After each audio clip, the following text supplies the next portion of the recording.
Adele, it is so good to see you. It is so good to see you. We are going to walk down. We're going to kick this off by walking down memory lane a little bit because I was in my phone Okay. looking at my phone photos of Fernie back in 2018, my friend. Was that 2018? That was 2018 because I actually pulled up my photos. I'm like, what year was this? Because it feels like 5 lifetimes ago. I've died 5 times since then and have rebirthed, as I know you have. And, I remember when I met you, you're still like so full of life and spirit and just like larger than life. I mean, I'm not going to get into all the stories of the stuff we got into, but it was a good time. Good time was had by all. And I really saw you as this incredibly successful, confident, grounded woman, Mhm. which I'm sure you were. And I think that there was probably a lot more going on behind the scenes than you were showing forward facing. I know there was for me. There's a Mhm. really big story behind that. We won't get into that Mm. because I'm here to talk to you about your story. But can you tell me? Well, we Okay. maybe we'll riff on it a little bit. Maybe part two. Okay, part two. Can you tell me a little bit when you look back at that version of yourself from 2018, Oh what my was God. really happening behind the surface behind that time? Because I know a little bit of your story, Oh my but God. I want you to kind of share with the listeners where you were at. Oh my goodness. You're really starting off with a doozy. Well, we only go deep here. This is why I was looking forward to talking to you because I Oh, know I can't wait. you can match my emotional depth. Absolutely. So 2018, oh my God, that feels 20 years ago. So my son Elia would have been 2. I wonder if had I met my Dave yet? Was I with Dave or was I not with Dave? I don't, you know what? I don't think so. I think Dave Okay, came into the picture after. shortly after that. Yeah. Okay. So 2018, I was a single mom to Elia, who was 2, and I had started to really begin to excavate my inner world, I'd like to Mm, say. I always say that, like, when Elia was born, his birth was my rebirth because I truly don't think I actually knew who I was until I became a mom. And not only, and I think motherhood does do that. And the situation in which I was in with my son's biological dad was quite intense. And so when I met you in 2018, I was single parenting Elia. His dad was somewhat in the picture, but it was quite a toxic dynamic. When I say single parent too, like, I have to specify this, and this might be triggering for people, but I don't care because it's the truth. Like, there was no financial support from him. There was no support at all. So part of that activation for me in my business at the time, and I was still running a brick and mortar practice on Bay Street, was there was a bit of this like reckoning around, you have to get your shit together because it's all on you now. There was no other person to come save me. And I talk a lot about that with my female clients. Like, there's this like paradigm that some women still have, most of us still have, that like some man is there to save you. Like, your mm, dad saved you, and then it's your husband is saving you. So when I met you in 2018, like, I was really at the beginning, at the onset of like, who am I really, asking myself these deep questions, like, um, really working on rewiring my belief about money and success, because up until that point, it was success, hard work equals success, burning out equals success, self betrayal equals success, self annihilation equals mm. success. And so I was starting to metamorphosize in 2018. I actually looked back. It's funny that you say 2018 because you know how you're like the iPhone now, like, I got the newest one and it like shows you all your albums, and Yeah. it put together a montage, and there was like a picture from 2018, and I look like a chicken nugget. like like I was coming into myself, but I can see how much has shifted. I Mm, was still insecure. I think I was still seeking approval. I think even going to the Dovetail event where we met was, I probably a level of comparison to other people. Do I belong in this room? Like, all the imposter stuff that we all go through. And so that version of me was on the beginning end of this true discovery of who I really am. So that's like Adele 2.0, I like to call Mm. her. And I'm now on version, I don't know, 10.0. I mean, I love I'm it. on the iOS 10.0 upgrade. Oh God, it's so fascinating to hear that because that was a real turning point for me too. I remember getting on the plane to go to that event, and I was like, Lisa, you have no business being at this event. But I was coaching the facilitator, the organizer, right? She was my Mm. client. She was my client at Oh, the time, right? I didn't know that. Yeah, Okay. she was my client. So Interesting. holding that tension of like, of course you get to be here. You're coaching the person who is actually running the event.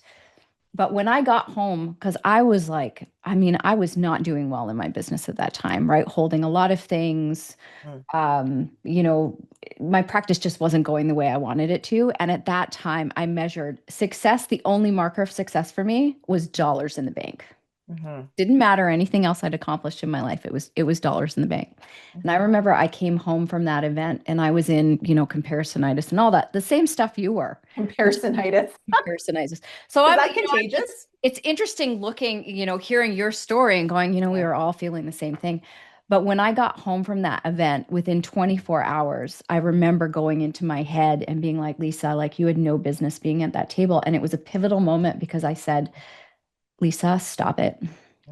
How Hmm. much longer are you going to run this story? How much longer are you going to tell yourself that you're not good enough? You don't get to be in these rooms. Like, Yeah. what is the benefit that you're getting out of this? And from that moment forward, every time I heard that not good enough story come up, Mm. stop it, Lisa. We're not entertaining this. We're not going to tolerate this in ourselves anymore. And it was a real pivotal moment for Yes. taking responsibility for who I wanted to become Yeah. and the bullshit I was tolerating in myself that was actually creating the $0 in the bank. I mean, you literally just, I mean, we can go, this is a whole tangent, but this is literally exactly the conversation I'm leading inside my certification, where today we were talking about everything is a mirror. And I actually, as you were sharing that, I was brought back because I sort of remember the event and like not really. And then as you were talking, I had this visual memory of, I think it was at the Fernie event where I was leading a workshop on Mhm. CBT and Jen Kem was there. And I don't know if you remember if you were at that, if it was that Mhm. one. And I was doing the exercise. I was taking someone through this powerful transformative tool. And Jen, who in my eyes, I looked up to her and still do, but like, back then it was kind of like we put these people on pedestals. Correct. Yeah. Now we're kind of that person to somebody else. But anyway, she said, she pulled me aside after and she said to me, "You have the it factor." And I remember being like, okay, this is why I'm here. And Mm. what I mean by that is there's two things that happen when you put a group of powerful women together. One, the shadow side of that is the sister wound that gets unlocked. I'm not good enough, comparison, etc. The flip side is being seen through someone else's eyes as in the mirror that it points to you. Because I remember it was pivotal for me to hear that going, okay, I feel seen in this group. Like this is actually where I belong. Her telling me you have the it factor and whatever that meant, but I sort of felt like, okay, like I'm on the right path. I'm on the right path. And so I believe like since then, putting myself in bigger rooms than I was ready for has been a big part of my acceleration because someone's looking at you and they see something in you, right? It's all a mirror. We're all mirroring, transference, whatever it is. And in that recognition of who I really was, I got to see, wow, like Adele, like you do have the it factor. I mean, I believe we all have the it factor. I Yeah. believe we're all God in human form, but sometimes it takes being recognized by someone else, Yeah, I especially agree. yeah, I'm currently in a transition like that right now, and it's been very like, oh, it's just those moments that you really can't deny the truth. Well, you yeah, can, but I know what that will cost me if I deny the truth, right? yeah. I can feel the dissonance. So you have openly talked and shared that you were, by all means, a successful practitioner. on Bay Mhm. Street, Yep. but you were financially struggling, like really struggling. Yeah. Can you share about that season? Because I really think that it's such a, like when I heard your story, I was like, whoa, damn girl. Oh, Like I mean, that's you've heard like a quarter, like this story is going to take, this is in my book. Like, I mean, there's probably 800 pages of this story, but yes. So I was on Bay Street. I was running a practice. I was coaching entrepreneurs. I was coaching CEOs. I was doing, workshops in corporate, etc. And I was successful because I was part of Dovetail. I was part of other women's organizations. I was on the cover of things. I was presented these awards as being a trailblazer. I looked good on paper, mm, so to speak, but the inside of my business, the health of my business was suffering because I did not understand money, my worth, and how money moves. mm, So, for example, I was making money. I think actually the year, it's funny, the year that I tell the story where my knees hit the ground was 2018. I think my business had generated about 340,000 that year. Okay, that's not an insignificant amount of money, but I had nothing left over. yeah. So I was spending more than I was making. I was paying team that wasn't really contributing to the bottom line. And so I was running a very unhealthy business because my relationship to money at that time was unhealthy, but I didn't recognize it was unhealthy until in hindsight. And my knees hit the ground when there was a payroll. So Dave had just come into my life. I think we were together for 3 months. And there was a payroll that came where I was basically like, there is not enough money in the account to pay everybody and myself. And I asked him to lend me, I think it was like 10 grand or something like that to basically pay off the whole thing. And that was the moment where I came home and I tell the story like from the stage, from everywhere. It's like my knees hit the ground and I looked up and it was the first time I probably ever prayed to God because I don't think I really believed I had a relationship with God up until then. But I was like, I can't do this anymore. I'm miserable with what I'm doing in that like I was working with toxic clients. Um, I have all these diplomas. I'm looking at them. I have all these diplomas on my wall, right? By all means, I'm a success. And yet I don't have 10,000 to pay my team. Like now I think about 10,000, like 10,000 is what we spend on a minute by minute basis in my business to keep it floating, Mhm. right? And back then it was like, if I had 10,000, I could pay my team and somehow float us to the next month. And I was living paycheck to paycheck inside my business. And it all had to do with my beliefs, my paradigms about money, my unconscious story that I was still carrying, hard work, trading time for money, self betrayal, working with clients that I didn't like, but they were paying me the money. So I was in a value conflict. I was in dissonance. I was in incongruency, as you like to say. Mhm. And so as a result, when we're incongruent, we're in chaos. And it was around that time. So 2019, December 2019. No, December 20. When did the pandemic start? 2020, right? That seems like another lifetime ago. Right. So December 2020. 2019, Yeah. before the pandemic, I closed down my practice that had been open since 2012. I said, I'm done. I had no fucking plan, but I was working with a spiritual mentor at the time. Her name is Sabrina. She's still a dear friend of mine. And she had me do an exercise. She said, I want you to make a list of things that bring you joy. And I looked at her like she was fucking insane because I was like, I don't have joy. I don't know what that means. I wake up, I'm a single mom, I feed my kid, I'm going to work, I have a team, I have responsibilities. I don't really like my clients. Um, and so she was like, okay, I just want you to start to connect to your joy. And I need you to free up your calendar. So, because I was seeing like 10 clients a day, I know something ridiculous. I was so fried. You know how it is when you're working with Yeah. people and you're carrying the weight of it. And so, in this time that I started to work with her, I came to this conclusion that I wanted out of what I was doing. And it was the first time in my life that I didn't have a plan for where I was going next. So I closed down my business and I kept a handful of clients that I really did like. They were all female, by the way. So this is part of the story where I was working with all men. And the people that I really liked, I was like, they're women, but I hadn't considered working with women only. Mhm.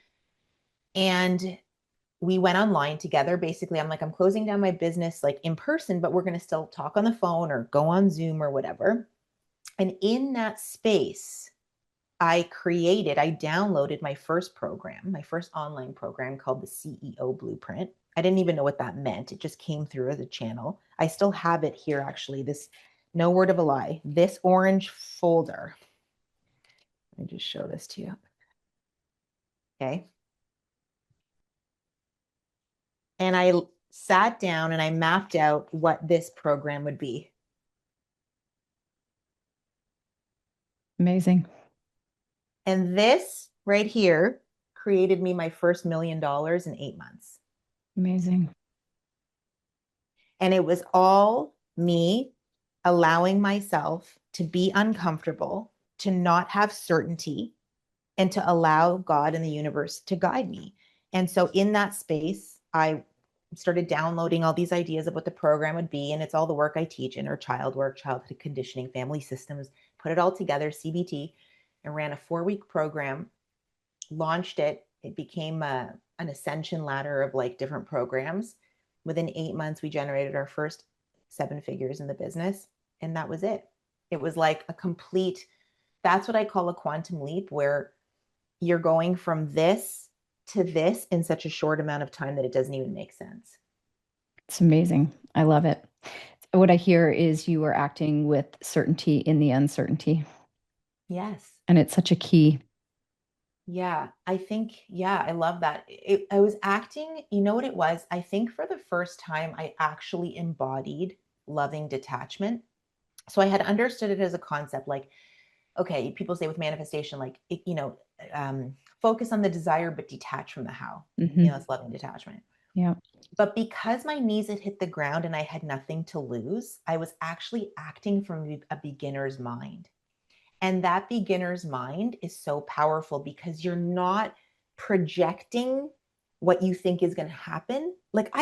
If you were to ask me in that moment, Adele, like you're going to make 7 figures in 8 months working on a computer, delivering a program to people on the internet, my brain would be like, you're insane. Mm. That doesn't even make any sense because the only way I knew how to make money at the time was trading my time for money, one to one, one to one.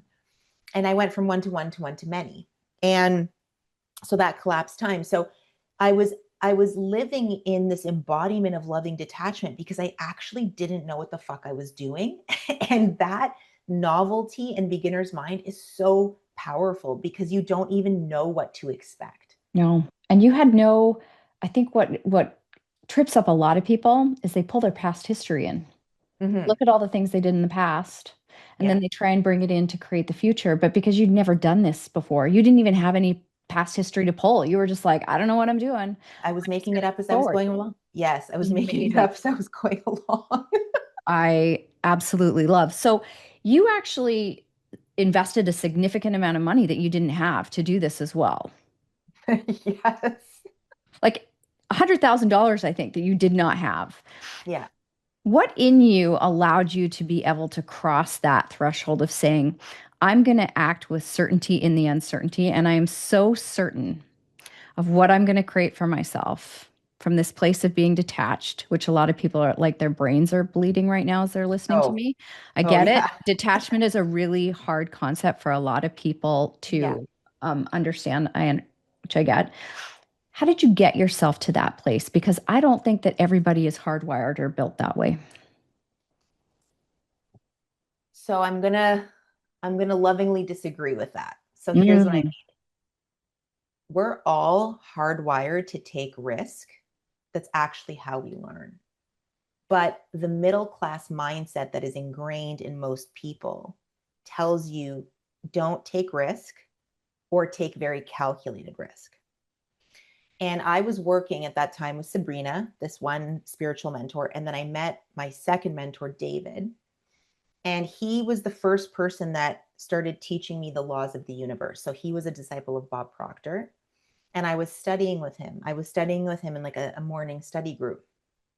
And he started talking about the law of cause and effect and the law of attraction and the law of manifestation and the law of non-resistance and the law of polarity. And I was studying and I was ingesting the laws because the laws are the truth of the universe. The Correct. laws are absolute, they're undeniable. It's like the law of gravity, the law of thermodynamics.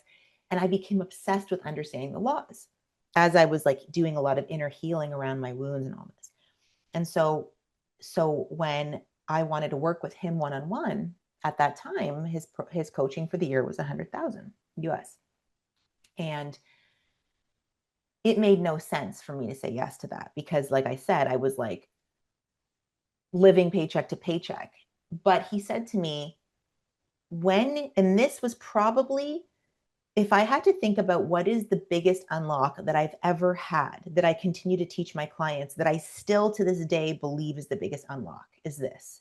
So if everyone's listening, if you just take this one thing and nothing else that I ever say again, your life will change. He said to me, the law of decision is that you have to make the decision first, then the resources show up. Mm.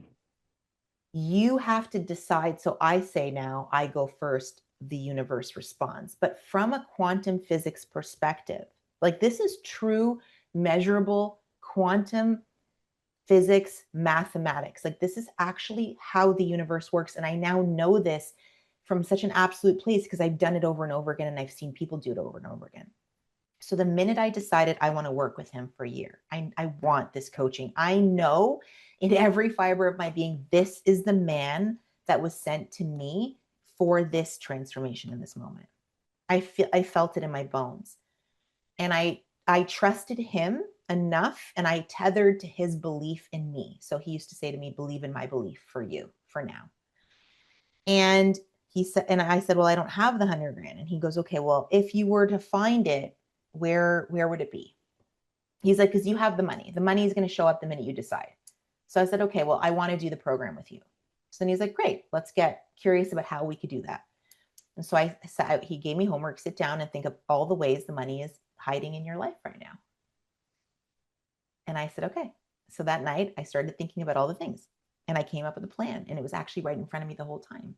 I'm like, I had a mortgage on my home and I talked to my bank. They're like, well, you can remortgage this. We'll pull 100 grand out.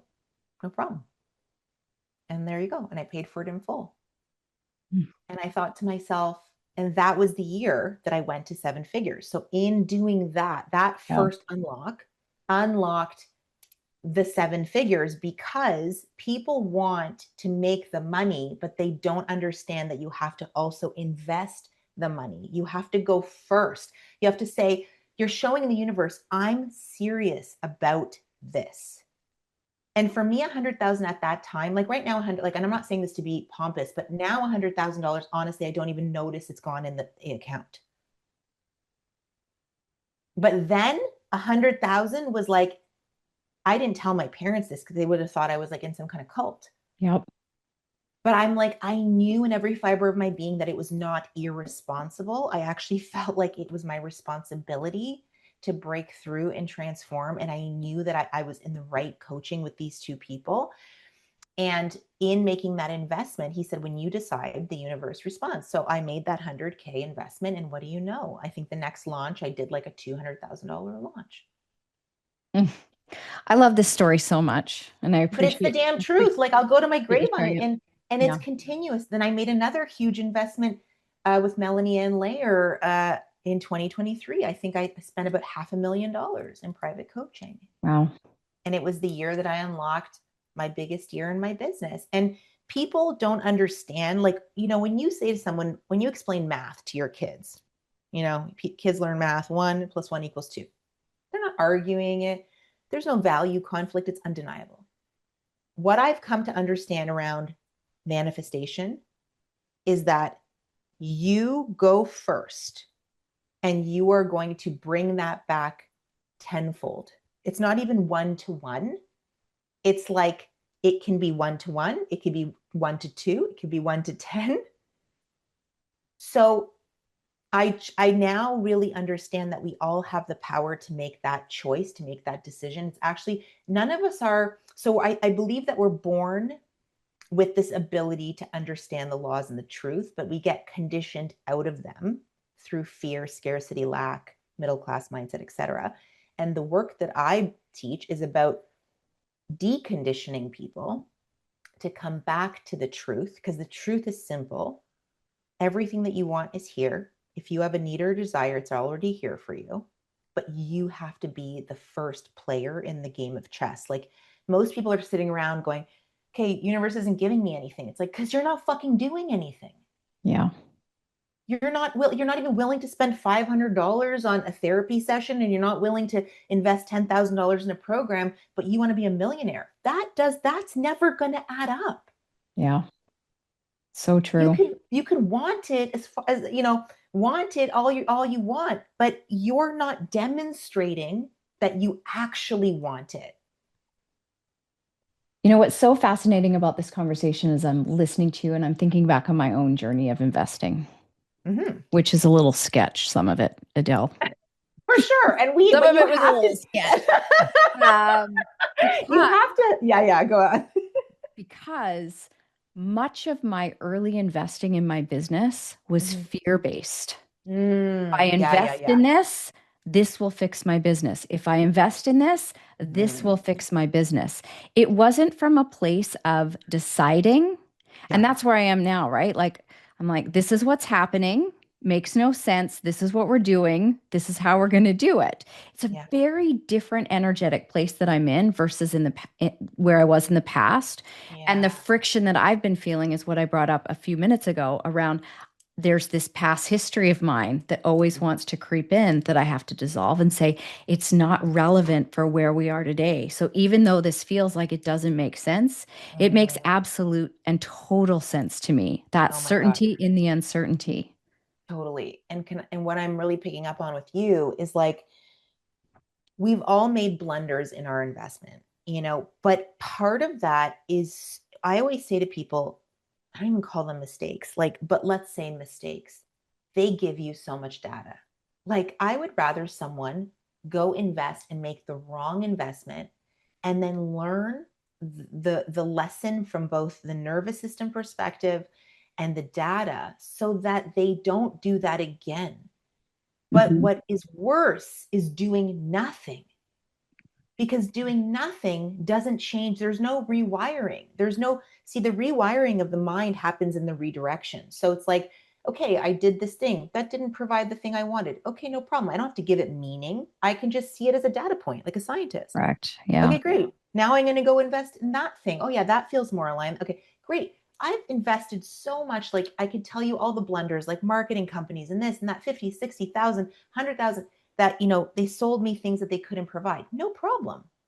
But now, when I hired my CMO, my new CMO, Aaron, it's like I knew what I was looking for based on the things that I didn't get. So then I actually found the right person, because I was like, okay, here's what I know to be true. Blah, blah, blah, blah, blah. So then when I searched for this woman who's now come in for 4 months in my business and has just been a godsend, it's like, okay, I actually understood someone that knows what they're talking about versus full of shit. And isn't that the truth? Yeah. The Like, lessons we learn. yeah. And the other thing I was going to say that I just wrote down on my piece of paper as you were talking is, like, we've all made those decisions from fear, and it's really more from lack. Like, I'm feeling lack in my business and I'm hoping that this thing Yeah. fixes We'll fix that, it. Yep. right? Which is coming from need, which is rooted in lack, versus desire. So one of the things I teach people, and I distinguish for myself as well, is this thing in front of me something I want because I need it, or because I desire it, or I think I Mhm. need it? And my sort of conviction in life is, every decision I make in alignment with my desires makes me wealthy. And every Oh, I love decision that. yeah, every decision I make in alignment with my desires makes me wealthy. And every time I swim in need, it makes me broke, like emotionally and otherwise. So, like, if I'm coming from, I need this sale, it's coming from scarcity, it's coming from lack, it's coming from a sense of urgency, it's coming from not enough. But when I'm Absolutely. in desire, desire is in God's realm of creation. That's what I say. Like it's already here on a different level of consciousness. And I'm already connected to it because I have a connection to it. So there is an energetic connection. And when I follow the path of desire, that's when all the abundance has unlocked for me. Like things that didn't even make sense, like I said, like $500,000 weeks, like whatever it was that happened where I was like what the fuck? Like how is that even a thing? Mm.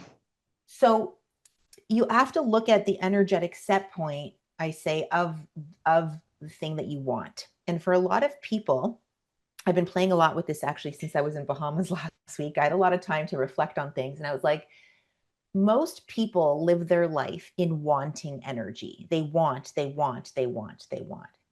And wanting energy is rooted in lack. It Yes, assumes that you don't have it. correct. Okay. When you're in having energy, you already have it. So there's no wanting. So if you can flip someone, and this is like, I would say, this is a pretty advanced manifestation trick. If I can live in the frequency of having, even when I don't see it with in my physical environment, but I live in the having, I'm going to collapse time on the manifestation. Yeah, that's been true in It, my life. for sure. If you live in the wanting, then you're always like it's on the horizon, like you're never there. It's never there. It's never there. So what I've been playing with more recently is like everything that I'm manifesting right now in my life, right? I'm playing in like, well, I already have it on some level of consciousness. So if I have it, what's my frequency? Well, I'm calm, I'm grateful, I'm at peace, maybe I'm relieved, but I'm not anxious, worried, afraid Mm. because I already have it. Yeah. It's such a beautiful place to work from when you get it. And I do want to acknowledge the amount of work that it takes for most people to get there. Oh, It was a hard fought journey for me, and some days I still feel a little scrappy about it.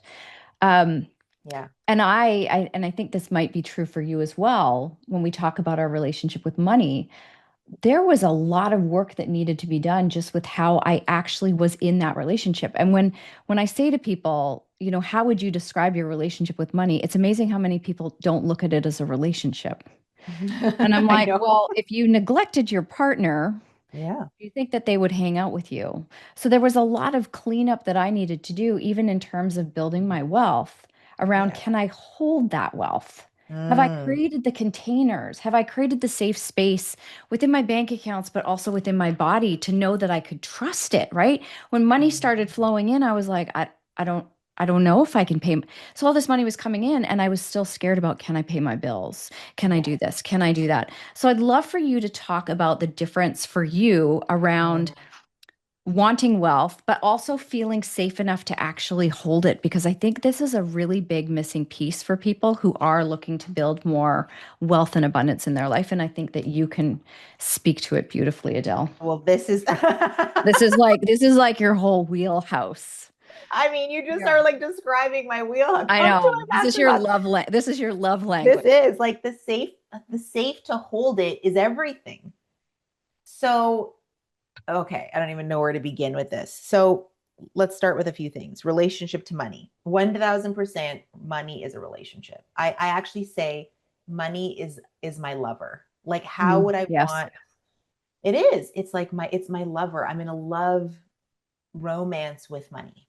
And actually as I say that it gives me chills and also makes me teary because I have so much reverence for every dollar I both spend and that comes into my account. Yeah. So even to this day, when I see Thrive cards or payments getting processed, or I literally look at it and I say thank you. Like I'm reverent. I don't have. It doesn't matter if it's $20 or if it's Yeah. $20,000. I have such a beautiful relationship with money because that was part of what I needed to clean up when I started to become successful. I recognize that like most people, they avoid money. They don't look at their bank account. Mhm. They have no fucking clue how money is moving in their life. If I asked them what their budget is on a monthly basis, they would not know. They would either avoid their bank account or be hyper vigilant to looking at the money every day. There was so much fear. And I was like that too. I avoided my finances. I sort of what's it called? Like redirected things to ask my dad questions. Like I didn't want to learn about money. I was very resistant. Yeah. And so the first unlock for me was clean up my integrity with money. And I Me as talk about well. this a lot. I have a course called Unlock an Unshakable Money Mindset that I recorded back in 2020, 2021. But it was like the first step was like, you have to clean up your integrity with money. So what does that mean? Where are you not in integrity with money? Do you have outstanding bills? Where are you in debt? Where do you owe people shit? Where are you not paying yourself? Where do you not understand your money? Money is not going to come in. It's like, to your point, like a relationship, a lover. If you've neglected your lover for 2 months and then you're like, hey, lover, I'm horny. Your lover's like, I've moved on, Yeah, lady. I'm out. Yeah, I've got another. I talk about it like so many of us are in this codependent relationship with money. We want more, and we're pissed off that it's not there for us. Like it's a really, and you It's, do like cleaning up that relationship so yeah, that there's this beautiful reciprocity, right? There's yeah, this reciprocity between you and your money, and yeah. seeing it as the beautiful tool that it is so important. Otherwise, you cannot bring more into your No. world. So cleaning up integrity is a huge one. So little things like for people listening, if you've got in your car, parking tickets, like they're bright yellow these days, and it's like you've shoved them in your glove compartment. And even though maybe that's only $100, but it's what it's telling the universe is you don't value the clean channel. It's like you're kinking your hose. Yeah. So, or, you haven't paid your Visa bill indefinitely and you've got all this debt that's racking up and then you have shame attached to your debt. So anytime you have shame attached to money, shame is the lowest vibratory emotion and shame is going to collapse you. And it's again, going to kink this hose. So all of these things kink the hose called abundance. Like I say that you're the vessel. So you're a vessel and every out of integrity, every bill unpaid, every shame, everything, it kinks you. Yep. So you're spitting out like a little bit rather than being like, I'm this vessel through which the universe is moving through me. And if my vessel is clean and clear and in integrity, and then I'm going to have an easy time manifesting. If not, it's going to be very difficult. So that's one thing around that. Um, the thing about holding the ability to hold. So I want to talk about that. So many people have it's easy for them to bring it in, kind of like what you were saying. But the minute, so if this is you, I'm going to kind of share a couple different avatars here. Avatar one, it's not easy for you to bring in money at all. Okay. So what I would look at there is what beliefs do I have about money in general? And where do I have shame associated with money? So it was really interesting today in one of my classes. One of the students was sharing, she just in today's class, she's like, I just had a massive breakthrough because we've been talking about money. She's like, I grew up with a lot of money and I just realized how much shame I had around being the kid that had money. So now she's convinced herself she doesn't need any more money. So she's Mm. blocking, she's blocking, she's blocking. So if you're not bringing it in, you're resisting. There's a resistance, there's a block in the flow, and you have to discover what the block is. What's the pattern? What's the belief? What's the energetic pattern? What's the guilt that, or shame that you have around it, etc. But the second step, once people unblock that, is okay, avatar two. So they start to bring in money, but their nervous system, which is was your nervous system was quite literally developed prior to the age of 7, the same with your subconscious mind. Your nervous system does not have the feedback loop that it's safe to hold it. Yep. So Yep. what it will do is it'll unconsciously find, this is going to sound really fucked up to people, but it's the truth. You'll make this extra money, but all of a sudden you have these other bills to pay, or the car breaks down, or the kids have to do this. And it's not random. It's you have a financial set point that you're comfortable with. And anything above that set point triggers not safe. And so your subconscious mind and your nervous system are expelling it. Think about it like it's expelling it away from you because it wants to bring your thermostat. Basically, your set point is like a thermostat. Okay, I'm used to 10K months, but now I've brought in 20K months. And my subconscious mind does not know what that means. And it doesn't think I'm safe to hold it. And in fact, for a lot of people, they feel like something bad will happen if they do. So then they find ways to spend it. So that could be like Amazon shit that you don't need, a bill that showed up, the government says you owe them taxes. Like it always feels random and it's not. And then, so that's avatar 2.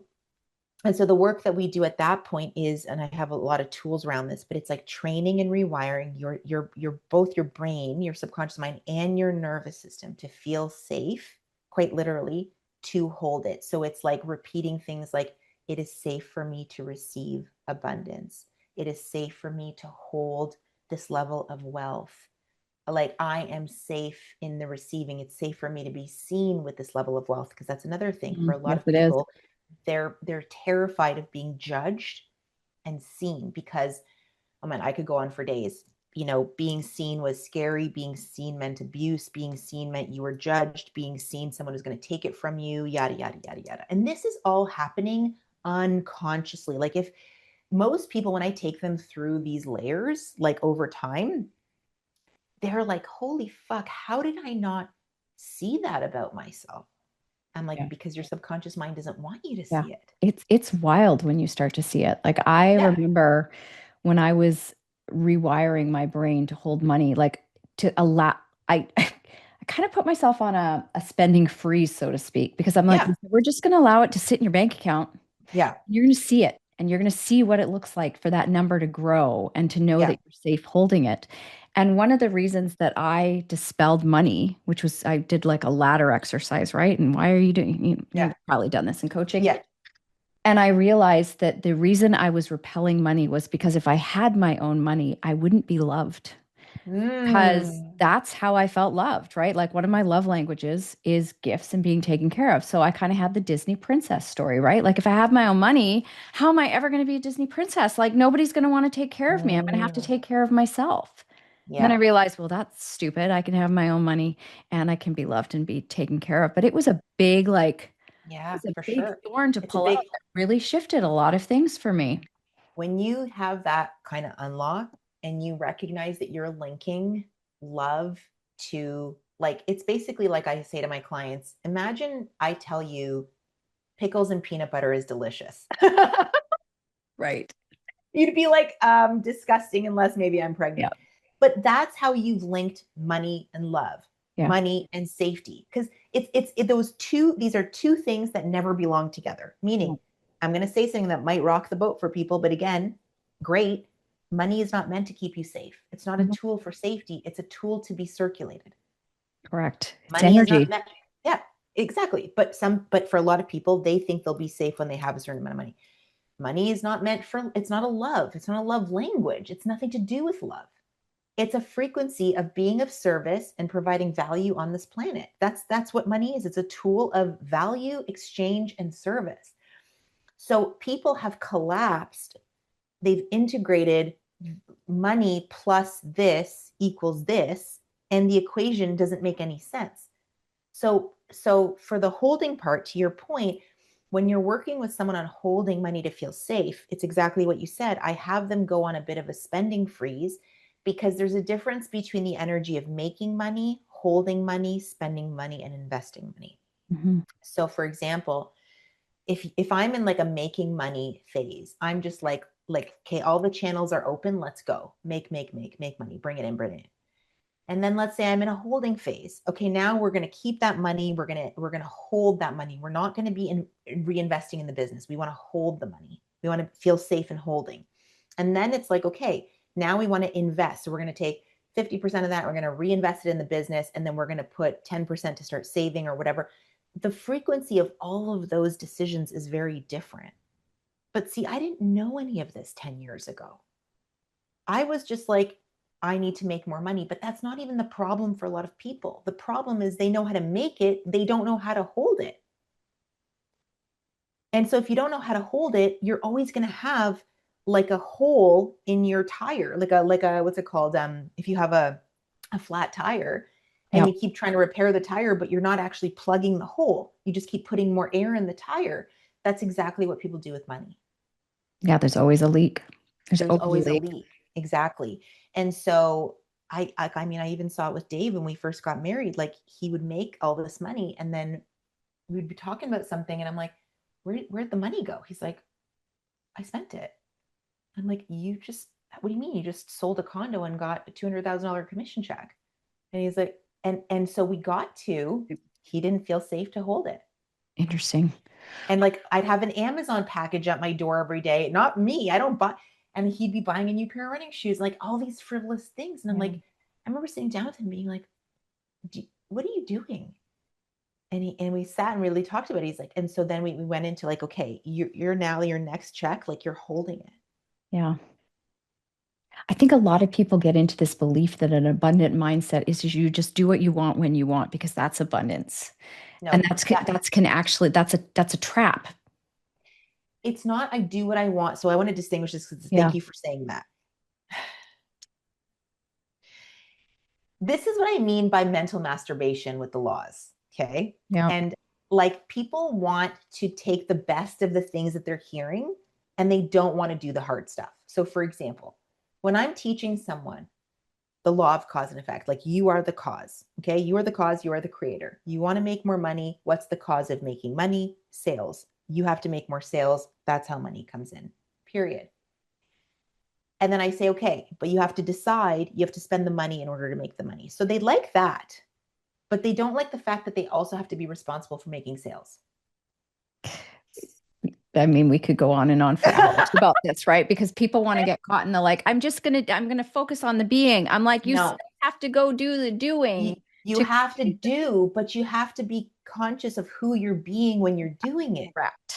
Correct. It's the energy has to match the aligned action Yes, to create the results that you want. And people get stuck in one or the other, and learning how to master both takes yes, practice. And I yeah. think that this is where a lot of people don't understand this work is the amount of times you have to go up to bat.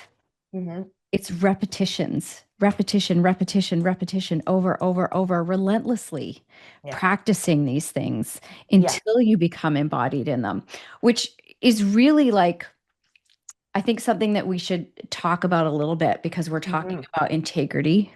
Yes. And you and I mean, I think I it's, knew you were going to go you here. know, integrity is one of my highest values. Same. Integrity is one of your highest values. And I Yes. have to remind myself I'm not actually the integrity police.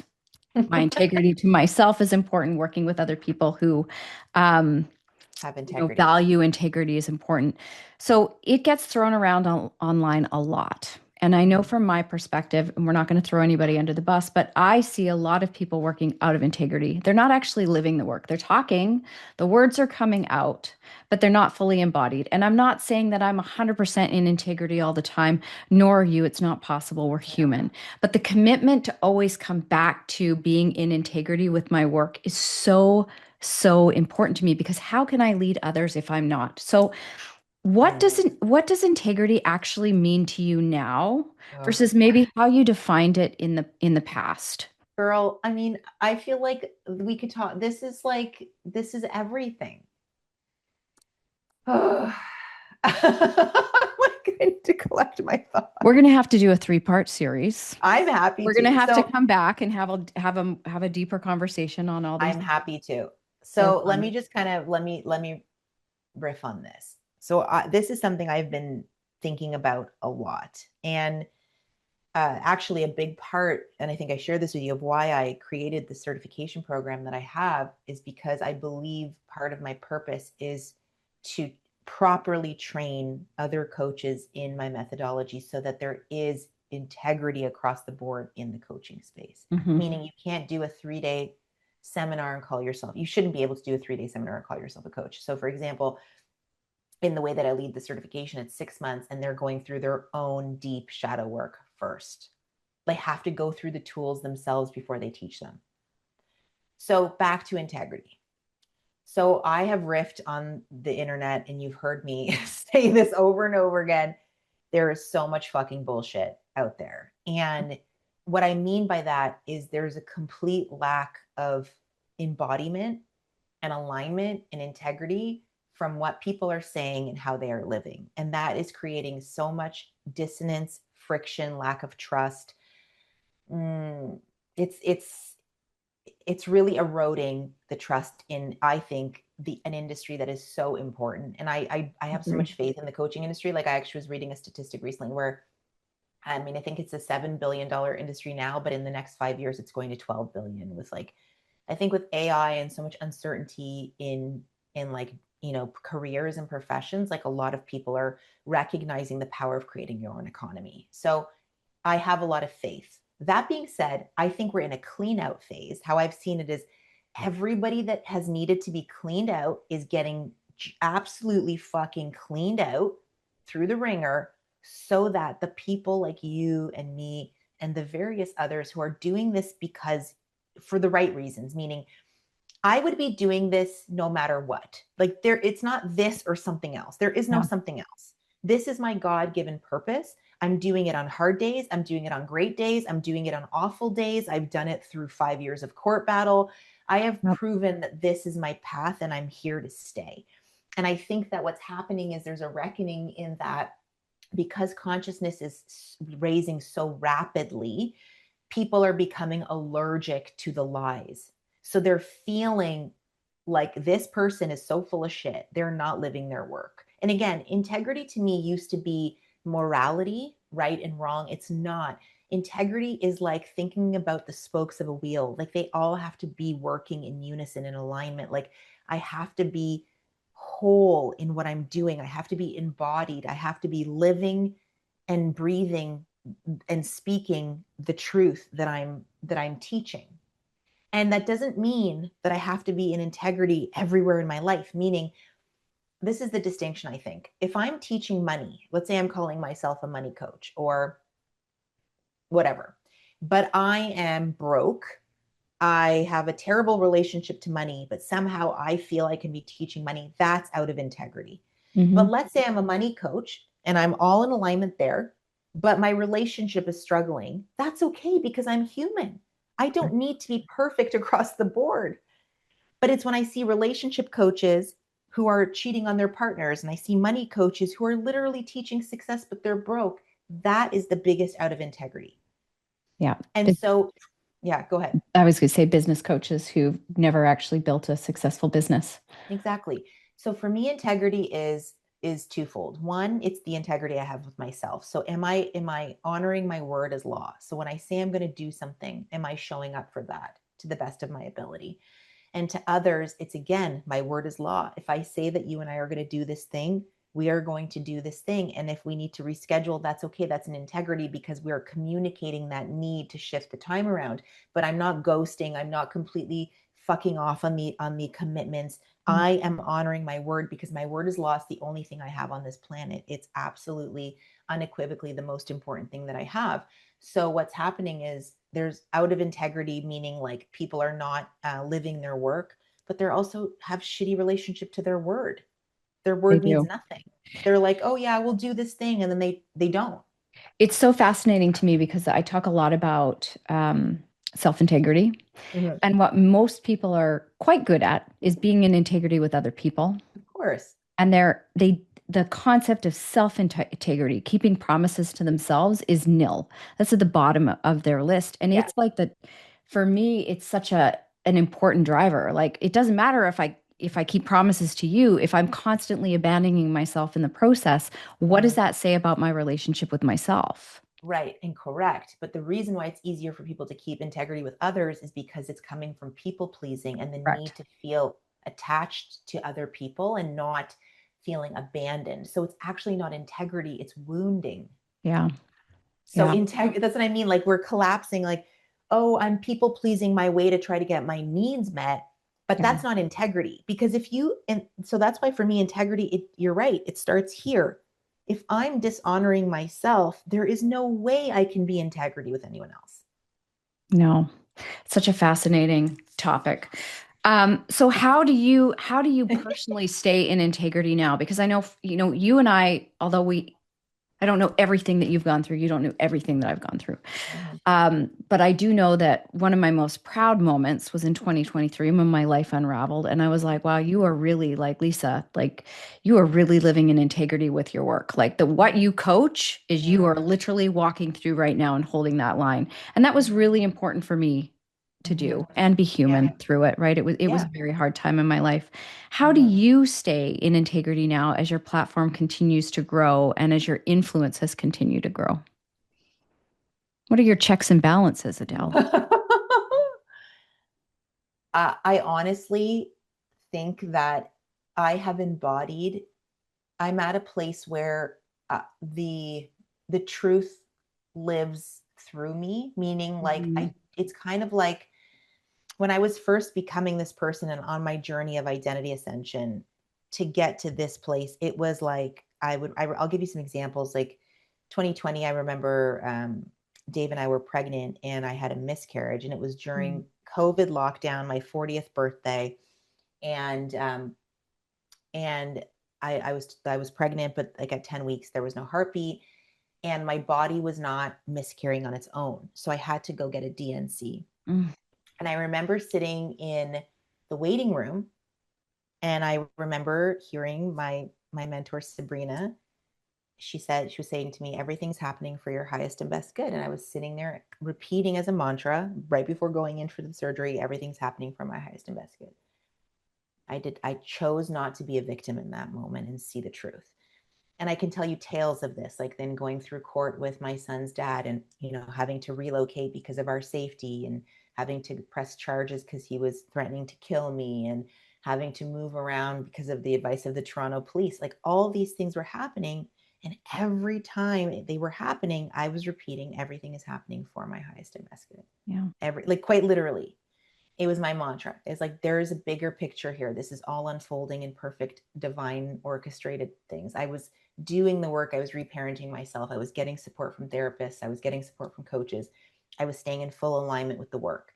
And I think as a result of that, many things. One, I got the outcome that literally was impossible in most people's eyes. Like, went to court in 2025, final trial, 2 weeks in trial, one full custody of Elia. Like, it was the culmination of 5 years of being the work, being the work under the most extreme fucking circumstances. Like, there were days, and I went through PTSD in 2023. I was not okay. I went away for a month and got, really intensive help. Um, and even through that, I still showed up to the best of my ability. I honored my humanity. I was like, hey guys, I stepped away from my business for 2 months and I said, team, clients, I love you. I'm not okay. I need to take care of myself. That's the highest integrity. Came back stronger. So this version of me now is so embodied. Like, I don't have to be like, it's happening for Harris and that's good. It's like, I know it's You know happening it. for my Yeah. highest. So like, it's like saying the sky is blue and the sun's going to Yeah. come up tomorrow. And I I think, think, to your point, repetition is the master yeah. teacher. I feel that so deeply in my body because although Mm-hmm. our journeys have been very different, Yeah. that is so similar. And you're just a different person on the other side when you've really lived that. I mean, You I are. took all of 2024 and was like, okay, let's do our best to keep the ship afloat, but this is what's going to happen for me this year. This is Mm-hmm. what it's going to look like. I'm going to live my work. Everything's going to be fine. Everything's going to work out.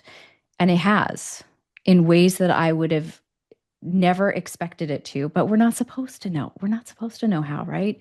Yeah. Okay, I want to be mindful of your time because I know you've got date night with your hubby tonight. So I do. I've got so many things I want to ask you about still. Yes. Have to do this again. But what I want to end with, and then I want you to talk about your identity ascension model.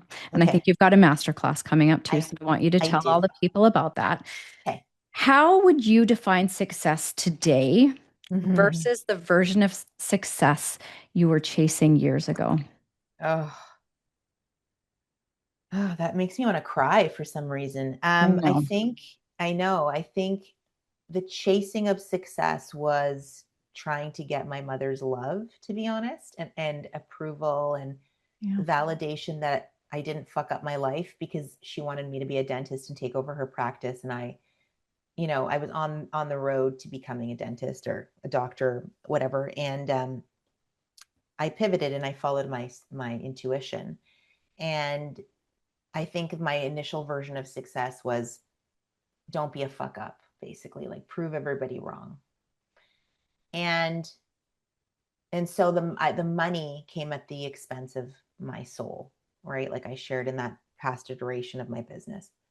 My version of success now is do what I love with whom I love, when I want, how I want, on my terms, and be radically compensated for the value that I bring into this planet.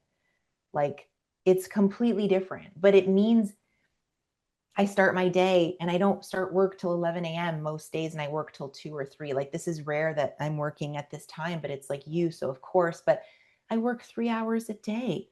Like, and I'm doing stuff that I'm in love with people that I love. I say no to people that I don't want to work with. I turn down more money than I accept sometimes. I'm at the gym every morning. I'm doing my Pilates, I'm doing my yoga, I'm training with my trainer, I'm right hiking the mountain, I'm spending time with my family. Like I'm living in alignment with my values. And I think that's true success for me right now. I concur. Well, this Yeah. was amazing having you on. Like I said, we could Oh talk my forever. God. So we'll come back and do more. 'Cause Yeah. I've got so many more questions. I would love it. I knew that you and I would have a very deep and rich conversation. You're one of my favorite people. So I was so Oh, happy to thank have you. you come on. So thanks so much for coming on. Tell everybody a little bit about your identity ascension model, the masterclass you're running, and where they Yeah. can connect with you, Adele.